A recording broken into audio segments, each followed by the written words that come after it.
Hello friends, welcome to சமையல் சம்பவம். இன்றைக்கி நம்ம சேனலில் பன்னீர் பட்டர் மசாலா எப்படி செய்கிறதுன்னு பார்க்கலாம். இந்த ரெசிபி நீங்கள் செய்கிறதுக்கு முன்னாடி நம்ம வீடியோவில் சொல்லியிருக்கிற கரெக்டான மெஷர்மெண்ட்டில் செய்யுங்க. அப்படின்னா தான் கடையில் கிடைக்கிற மாதிரி அதே டேஸ்ட்டில் பன்னீர் பட்டர் மசாலா கிடைக்கும். இந்த பட்டர் மசாலா பண்ணுறதுக்காக இந்த பன்னீர் பட்டர் மசாலா சப்பாத்தி, நான், பூரி இது எல்லாத்துக்கூடயும் நீங்கள் சைட் டிஷ்ஷாக வச்சு சாப்பிட்டுக்கலாம். அப்புறம் நீங்கள் பண்ணுற அந்த கீ ரைஸ், புலாவ் இதுக்கெல்லாம் கூட பெஸ்ட்டு காம்பினேஷனாக இருக்கும். வீடியோக்குள்ளே போகிறதுக்கு முன்னாடி நீங்கள் நம்ம சேனலை சப்ஸ்கிரைப் பண்ணலன்னா சப்ஸ்கிரைப் பண்ணிக்கோங்க. கூடவே இருக்க பெல் ஐக்கானையும் கிளிக் பண்ணிக்கோங்க. இப்போது இந்த பன்னீர் பட்டர் மசாலா எப்படி பண்ணுறதுன்னு பார்க்கலாம். இந்த பன்னீர் பட்டர் மசாலா பண்ணுறதுக்காக 1/4 கிலோ அளவு பன்னீர் எடுத்திருக்கேன். இந்த பன்னீர் வீட்டில் தயார் பண்ணது. அதுக்கான டிப்ஸ் உங்களுக்கு இன்னொரு வீடியோவில் அப்லோட் பண்ணியிருக்கோம், செக் பண்ணிக்கோங்க.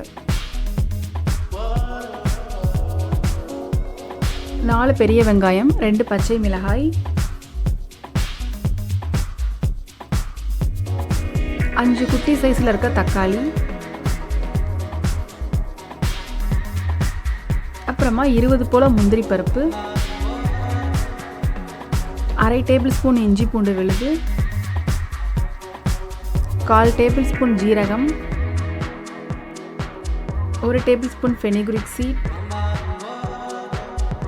1 டேபிள் ஸ்பூன் சாஹி பன்னீர் மசாலா. இது ஆப்ஷனல் தான். 1/2 டேபிள் ஸ்பூன் மிளகாய்த்தூள், 1/2 டேபிள் ஸ்பூன் மல்லித்தூள், உப்பு தேவையான அளவு,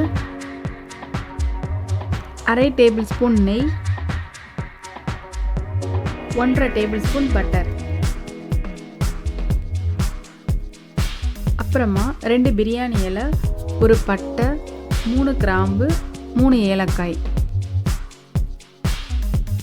அது கூட 1/2 டேபிள் ஸ்பூன் ஜீனி, லாஸ்ட்டில் ஆட் பண்ணுறதுக்காக கொஞ்சமாக ஃப்ரெஷ் க்ரீம்.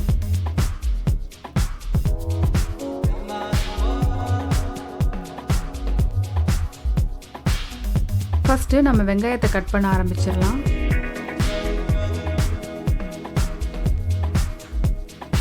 இதை குட்டியாக கட் பண்ணணும்னு இல்லை, ஓரளவு பெரிய துண்டுகளாகவே கட் பண்ணிக்கலாம்.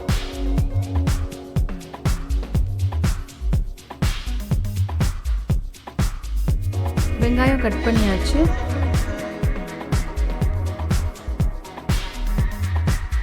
அடுத்ததாக தக்காளியும் கட் பண்ண போகிறேன்.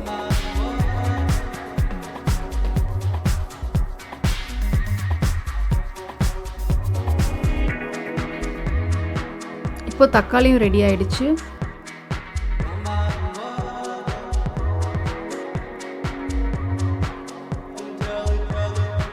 இப்போ நம்ம சமைக்க ஆரம்பிச்சிடலாம்.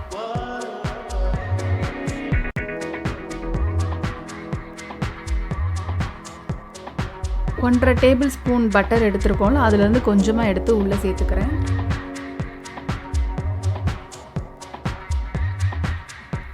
அதில் எடுத்து வச்சுருக்க ஜீரகம் போட்டு கொஞ்சம் ஃப்ரை பண்ணிக்கலாம்.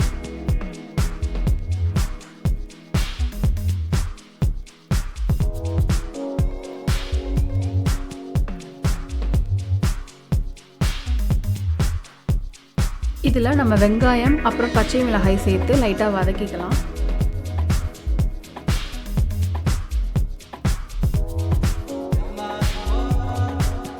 ரொம்ப வதங்கணும்னு இல்லை, ஓரளவு வதங்கினாலே போதும். அப்புறமா இஞ்சி பூண்டு விழுது சேர்த்துக்கலாம்.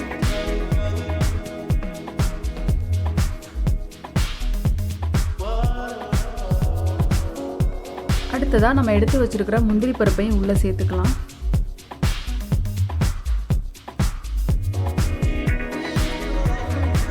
இது கூடவே 2 பிரியாணி இலை, 1 துண்டு பட்டை, 3 கிராம்பு, 3 ஏலக்காய் இது எல்லாத்தையும் சேர்த்து மிக்ஸ் பண்ணிக்கலாம்.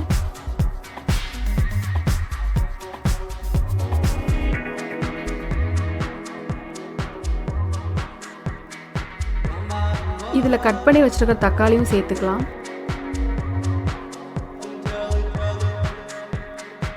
வெங்காயம் தக்காளி ரொம்ப நல்லா வதங்கணும்னு இல்லை, ஓரளவு வதங்கினாலே போதும். தேவையான அளவு உப்பு சேர்த்துக்கலாம்.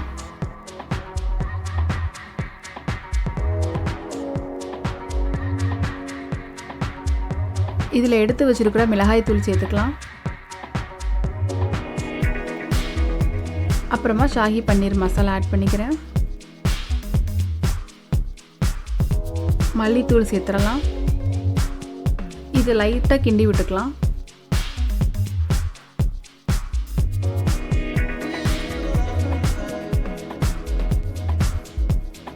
இப்போ இதில் கொஞ்சம் தண்ணி விட்டு லைட்டாக குக் பண்ணிக்க போகிறோம்.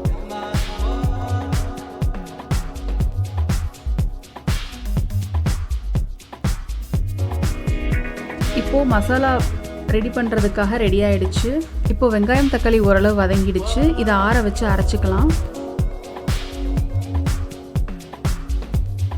அடுத்ததாக ஒரு பேனில் இன்னும் கொஞ்சம் பட்டர் சேர்த்துக்கோங்க. நம்ம எடுத்து வச்சுருந்த நெய்யை ஆட் பண்ணிக்கலாம். உள்ள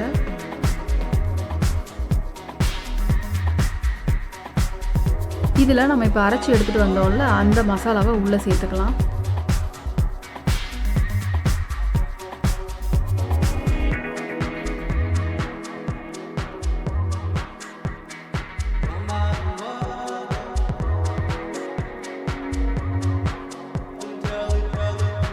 இப்போ அந்த மசாலா லைட்டாக கொதிக்க ஆரம்பிச்சிருச்சு. இந்த ஸ்டேஜில் எடுத்து வச்சுருக்கிற ஜீனி சேர்த்துக்கலாம்.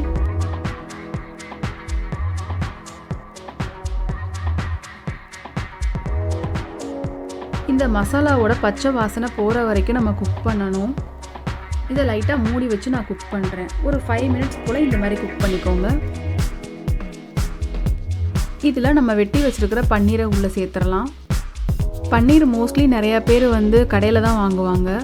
பட் வீட்டிலே ரொம்ப ஈஸியாக பன்னீர் செஞ்சிடலாம்.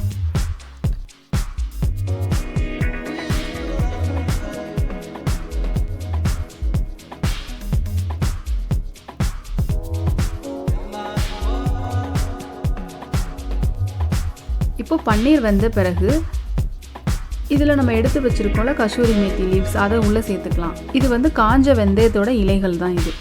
இந்த இலைகள் நம்ம ஒரு வாசனைக்காக தான் சேர்த்துக்கிறோம்.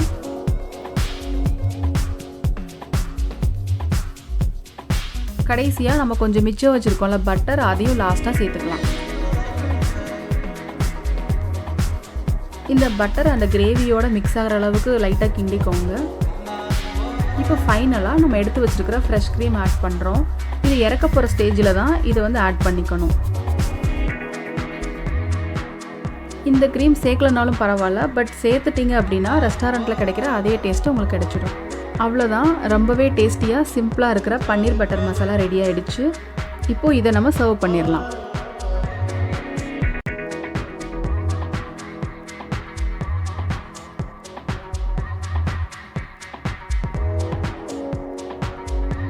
இந்த மசாலா வெறும் டேஸ்ட்டுக்காக மட்டும் இல்லாமல் பன்னீர் இருக்கிறதால இது ரொம்பவே ப்ரோட்டீன் ரிச் ஃபுட்டுன்னு சொல்லலாம். ஸோ டயட்டில் இருக்கவங்களேருந்து எல்லாருமே தாராளமாக சாப்பிடலாம். இந்த ரெசிபி நீங்களும் உங்கள் வீட்டில் ட்ரை பண்ணி பாருங்கள். உங்களுக்கு பிடிச்சிருந்ததுன்னா கமெண்ட் செக்ஷனில் சொல்லுங்கள். உங்கள் ஃப்ரெண்ட்ஸ் அண்ட் ஃபேமிலி கூட ஷேர் பண்ணிக்கோங்க. நெக்ஸ்ட்டு வேறு ஒரு வீடியோவில் மீட் பண்ணலாம். தேங்க்யூ ஃபார் வாட்சிங்.